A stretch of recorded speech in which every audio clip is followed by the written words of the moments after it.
crime. All crimes really point to us.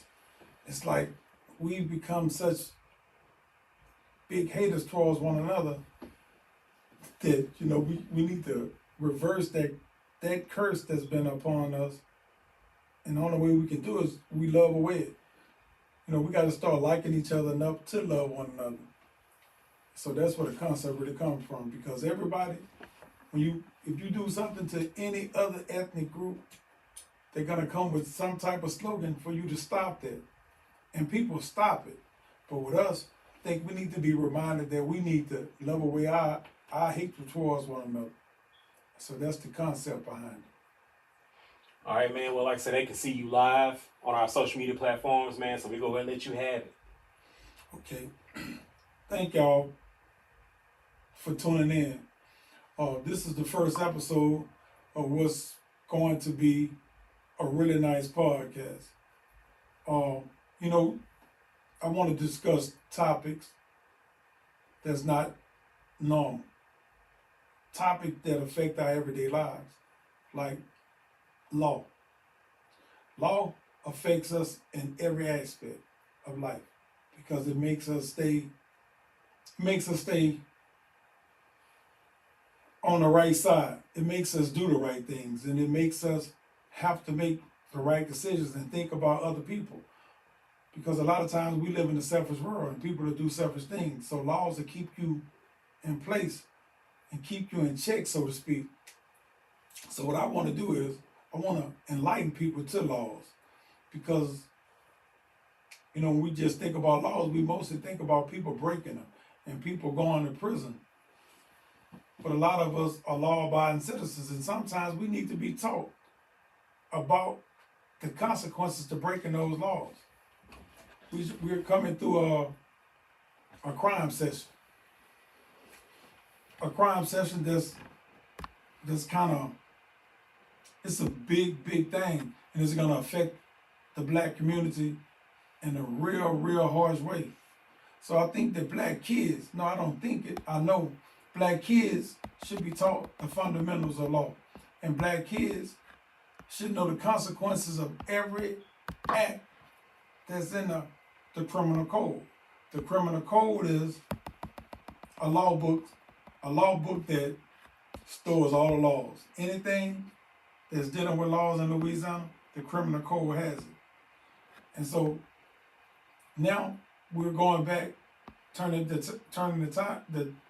turning back the hands of time to whereas they're going to be locking us up and actually throwing away the key. The key in most of our minds might be the key to a prison cell or key to get into the prison yards. But the key is actually in the criminal code. Because when you open the criminal code, every law has a key by it. And those are the keys, when they mention that, those are the keys that they throw away. So, it's just about enlightenment. And it's about people going through these trials and tribulations. People that's committed crimes has changed because your life, you had to change in order to regain your freedom. So I want to bring that to the table. And I want people to really identify with a lot of stories that you're going to hear. Love stories, sad stories, the triumph over tragedy. But it's all going to fall up under the banner of loving the way the black hate. Because we have become the biggest consumers of our own hate, which comes from music, which comes from TV. And we still are the first to die in the movie. When it's a big cast and it's predominantly white, we still gonna be the first to die. A lot of us probably don't always know the reason behind that. And if you understand the history of the country, when you had the American Revolution, the first person to die in the American Revolution was a black man named Crispus Atkinson. And he was the one that said the British are coming, coming. And he was killed. So now, he's portrayed as that first person to die in the movie because the start of this country's independence was because of a black man. But I want us to, I want to understand why we hate one another so much. And a lot of us don't like to look at the root cause to this hatred that we have towards one another. And a lot of times I want to discuss that. I mean, a lot of times I want to entertain you by educating you, because we all need that education. And free education is really, it's the hallmark of this country. So, I don't want to be overbearing with things, but I think it's time for us to just grow with this concept of loving the way black hate. Because every other race or ethnic group can do it, yet we don't seem to be able to do it. And there's so many things that we have put one another through that people don't much want to drop their guards for the next black person. And you got black people that hate black people way more than the Klan hate black people. And that's a real sad thing, how backwards we've become with this hatred towards one another. And a lot of people don't believe that we can ever outgrow this hatred that we have towards one another because of how engrossed we have become with hate one another. But I believe that we can. Because like we believe that there's a God in heaven, I think that God in heaven is a person of love. It's the spirit of love. So we have to maintain that spirit or gain that spirit so that we can let it resonate towards one another. So those are things that Love Away Black Hate podcast will be about. I mean, it's gonna be a lot of entertainment, but it's gonna be a lot of great stories that you can gain some wisdom from, you can gain some knowledge from. But it's all about the glorification of black love. I mean, we got one more day of this month that we got called Black History. There's one more day to this month, which is a leap year for us. But we got a vast history, and our history didn't start in 1619 when we was placed upon the shores of Plymouth Rock. No, we got a history that travels way before the transatlantic slave trade. So that rich history is something that's instilled in us, even though a lot of us might not know it, or we might not care to know it, but we should know it. And so it's things like of this nature that I really want to just always incorporate into things that I'm doing. Because if any of y'all know me, y'all will know that I'm the type of person, I'm never gonna degrade one of us. I'm never gonna use degrading terms towards a black man or a black woman. I'm a mild-mannered person. I'm humble. But even through all of that, there comes a time when I can lose that. But I'm still not the type that's gonna I'm not gonna degrade another black person. So you won't hear me using a lot of profanity. I never use the N-word. I don't call women out their names. And I'm not pointing a finger at people that do. I'm just saying who I am as a human, who I am as a man, and the things and the principles that I stand on. I got daughters. I got granddaughters. I got a grandson. I come from a mother. I come from a long line of women. So I don't want people disrespecting the women that I love, the women that carry my blood. So I'm not finna disrespect the next man's sister, brother, mama, or whatever. But those are things that we need to once again teach our kids. And we got to realize with this law change, kids can go to jail, out of jail at a much younger age. even though that kid can't do anything as an adult, when he's doing good, he can go to prison as a man. So with the new laws, a 17-year-old kid can now go to prison in an adult facility without having to go to a juvenile judge or anything. Yet, noted psychologists worldwide says that we don't reach full mental maturity until the age of 25 or 26. A kid at 17 can't even much walk in the store and buy a pack of cigarettes. He can't walk in the store and buy alcohol. Yet, if he does anything wrong, he's viewed as a man. Excuse me, or a woman. Sometimes we have to see that it's harsh. A lot of times we'll get lost up in the crime, and we'll say that, well, he was acting like a man, treat him like a man. But what man is supposed to kill? So that's not acting like a man. If he kills, steal, rob, rape, or do anything, that's not acting like a man. So we get lost in the crime, and we'll just say that you shouldn't have been acting like an adult at that point. And we need to just sit back and think about what we're really saying. We are saying that a kid should just go to prison, but an adult shouldn't act that way neither. So it's not an adult action to commit a crime. It's an act of sometimes desperation, sometimes impoverishment. Different things causes people to make drastic decisions that end up having harsh consequences. So those are things we really need to see, and stop saying a crime as an age factor when it's really not, because a crime really shouldn't happen. So if we was to place money in our communities to help prevent crimes, things could happen. When you look at our city now, our city is a skeleton of what it once was. And I know people don't like to speak about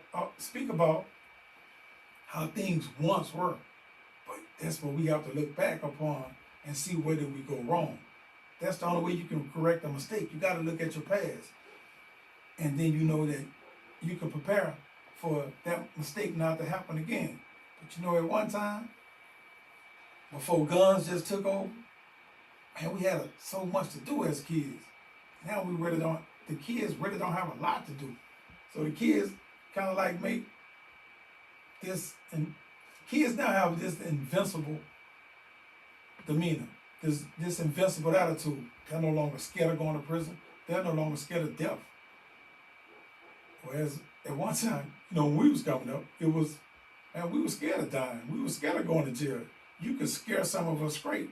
You can't really scare a kid straight right now because I don't know what is lacking.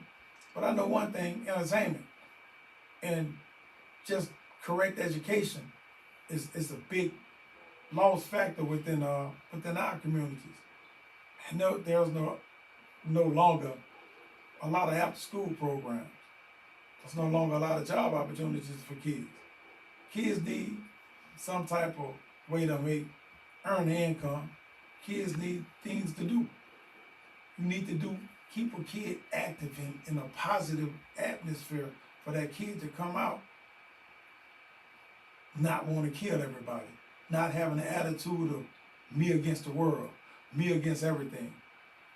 So, we need to travel in those spaces of being preventive over just being reactionaries, because that's where we become a society of being reactionaries. So that's why people would think that they're fighting crimes by punishing you. Those are consequences to a crime. You're not fighting a crime by punishing me. You're setting an example for someone who's following in my footsteps, but you're not preventing a crime. Because every time there's been a harsh sentencing change on crime within the state of Louisiana, crime study solid. It's study rose.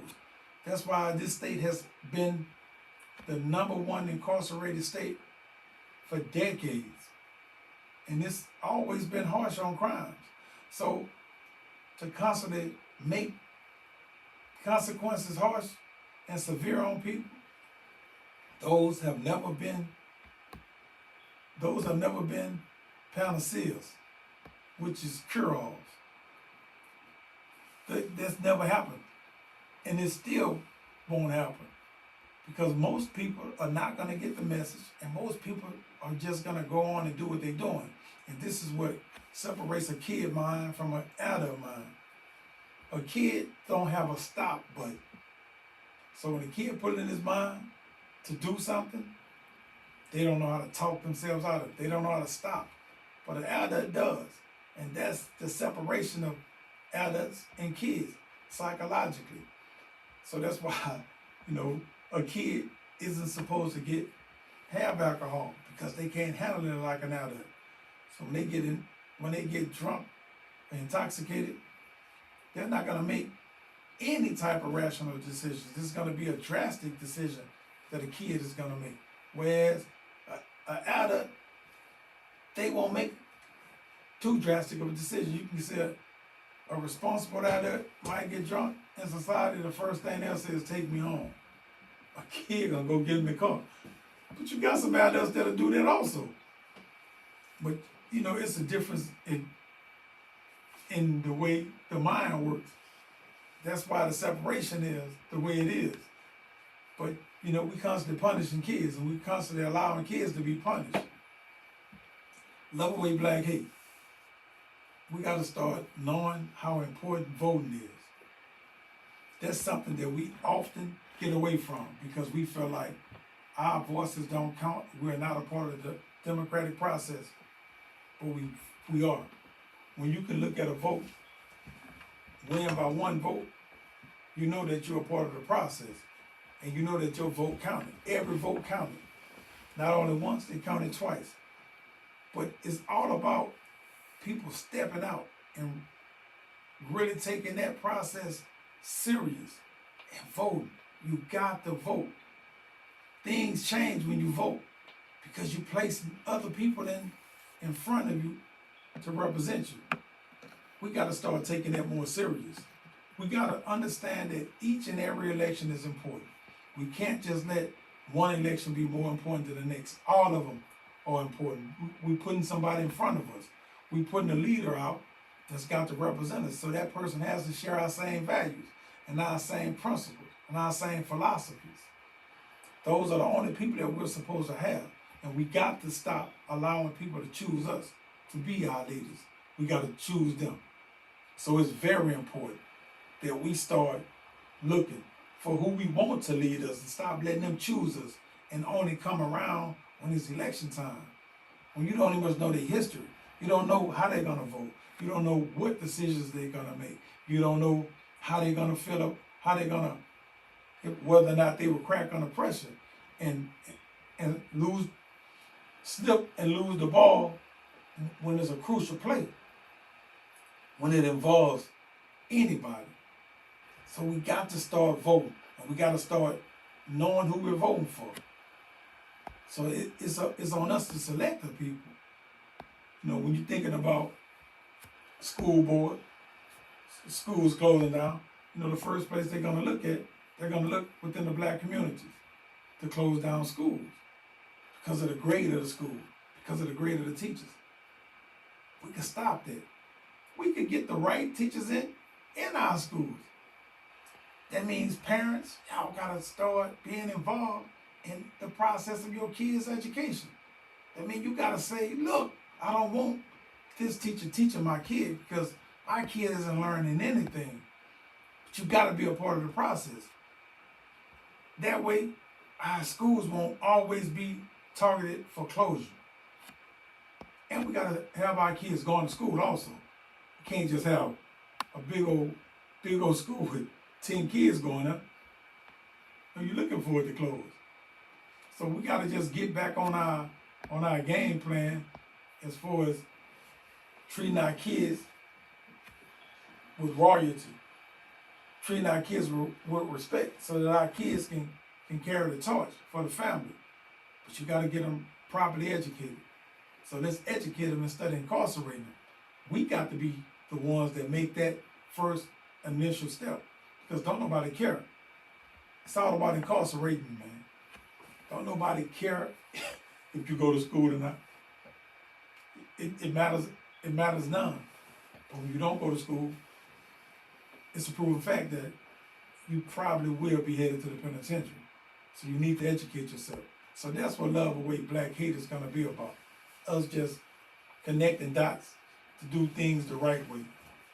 And once we do things the right way, we saving kids. We saving adults also. Because it ain't just about kids, it's about the black community in general, which has no age, because we lose people at any age on any given day. And I know people should be tired of crying because this person just got killed, this person got killed. And just let people, it's time to get back to just letting people die naturally. So that's on us. That's all about loving away the black hate. So that's what this show will be about. I hope that y'all will tune in week after week, because I will have guests. Some might not be as known to you as others, but we will be having guests. So you won't be hearing me just running my mouth. It might just be the person that's just asking questions. And I give input as it needs to be given. But and just look for something good to happen. With me, it's always going to be positive. I'm never going to give you any negativity. I'm always going to put us on a great pedestal, and I'm always fighting for us. So we need to start fighting for one another. So on that note, I'm going to say, love away black hate, and please be tuned in next week. I don't know who my guest will be right now, but we will be posting it. So just tune in. I hope that I can gain a loyal following, and I hope that it can grow week after week. Thank you for your time for this introduction. Just look for great things to happen. Peace and blessings to everybody.